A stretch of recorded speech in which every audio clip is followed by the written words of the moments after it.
Saudara-saudari sekalian terkasih dalam Kristus, salib untuk orang-orang Yahudi adalah hukuman.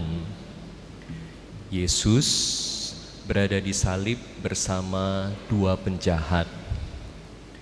Kita melihat bagaimana penjahat-penjahat ini yang ada di sekitar Yesus bereaksi terhadap penyalipan mereka. Kita bertanya, bagaimana dua penjahat ini bisa akhirnya ada di salib?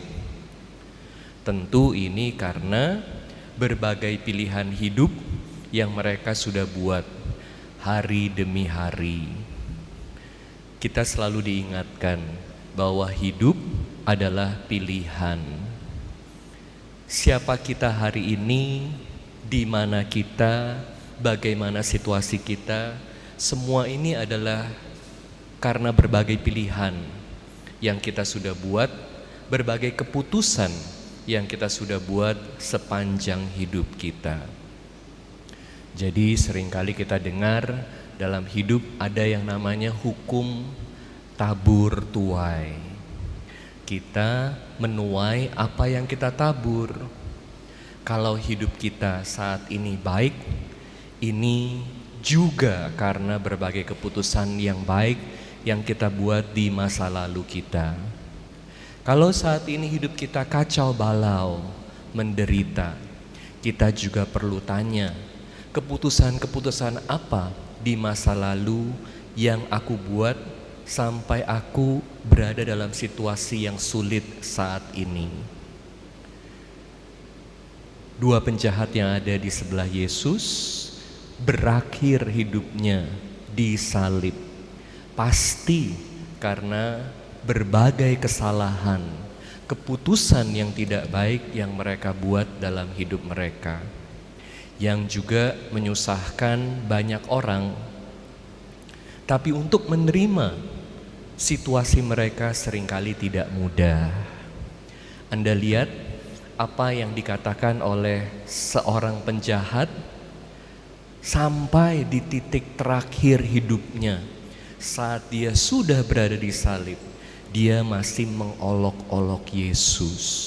Bayangkan, di saat terakhir dalam hidupnya, dia sudah ada di salib, sudah tinggal tunggu waktu, tapi dia masih mengolok-olok Yesus. Selamatkan dirimu kalau engkau benar Mesias. Seringkali kita juga seperti penjahat ini. Berbagai keputusan yang kita buat di masa lalu membawa kita pada kesulitan saat ini. Tetapi apa yang kita lakukan sulit buat kita untuk menerima situasi hidup kita, sulit untuk kita mengakui berbagai kegagalan dan kesalahan dalam hidup kita. Kita selalu cari kesempatan untuk mengolok-olok orang lain, untuk menyalahkan orang lain supaya kita lupa dengan berbagai kesalahan yang kita buat di masa lalu. Pertanyaannya, kalau kita menjalani hidup seperti ini, bagaimana kita bisa memperbaiki hidup kita? Kita perlu belajar dari penjahat satu lagi yang ada di sebelah Yesus. Apa yang dia katakan?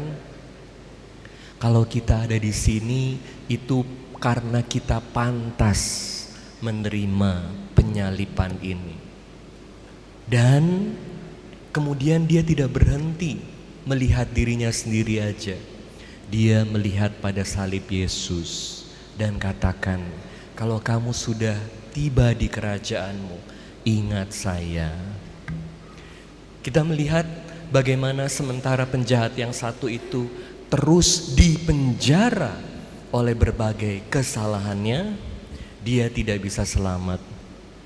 Penjahat yang satu menerima keselamatan dari Yesus. Yesus katakan, hari ini juga engkau akan berada bersamaku di Firdaus.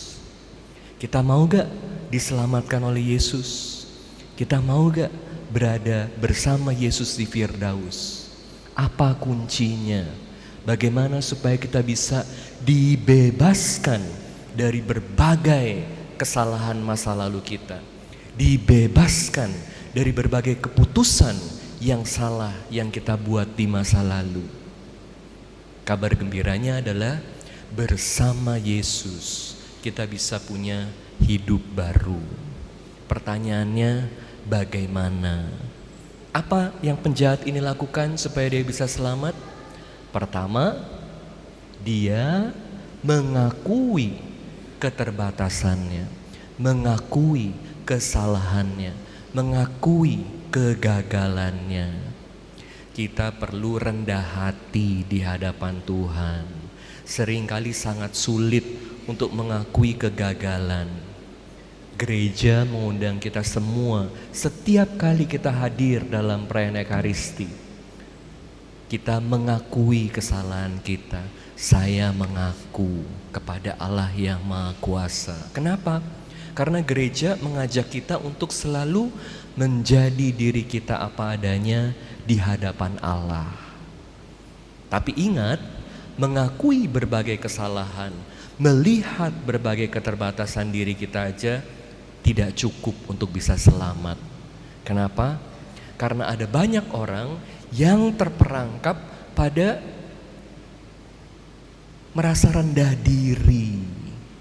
Kenapa ya? Kok aku bodoh sekali melakukan banyak kesalahan di masa lalu. Coba kalau aku bisa lebih bijaksana. Coba kalau begini, coba kalau begitu. Dan penyesalan dalam hidup. Kita ingat satu pepatah yang katakan, kalau beban kedisiplinan itu bisa ditanggung, tapi beban rasa bersalah, apalagi hal-hal yang kita lakukan ini tidak bisa kita ulang kembali. Efeknya udah terjadi dalam hidup.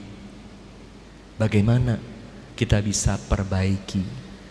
Seringkali kita terjerat pada rasa penyesalan, dan akibatnya ada banyak orang yang putus asa. Tidak sedikit bahkan yang melihat, buat apa lagi hidup kalau seperti ini. Makanya ada juga yang sampai bunuh diri. Mereka mengakui keterbatasan mereka, tapi tidak tahu bagaimana keluar dari situasi mereka. Makanya kita harus belajar, langkah keduanya adalah memandang salib Yesus. Pandang salib Yesus. Mohon kepada Yesus supaya ingat kita, melihat kita, mengasihani kita, mengampuni kita, memberikan hidup baru kepada kita. Dan Yesus selalu siap memberikan hidup baru buat kita kalau kita mau minta tolong pada Yesus. Hari ini kita semua diundang dalam permenungan ini untuk datang pada Yesus. Yesus, ingat saya. Dan Yesus akan katakan kepada kita semua, saat ini juga kamu akan berada bersama aku di Firdaus. Karena rahmat Tuhan mengubah kita. Buat Tuhan tidak ada yang tidak mungkin, supaya kita semua bisa punya hidup baru.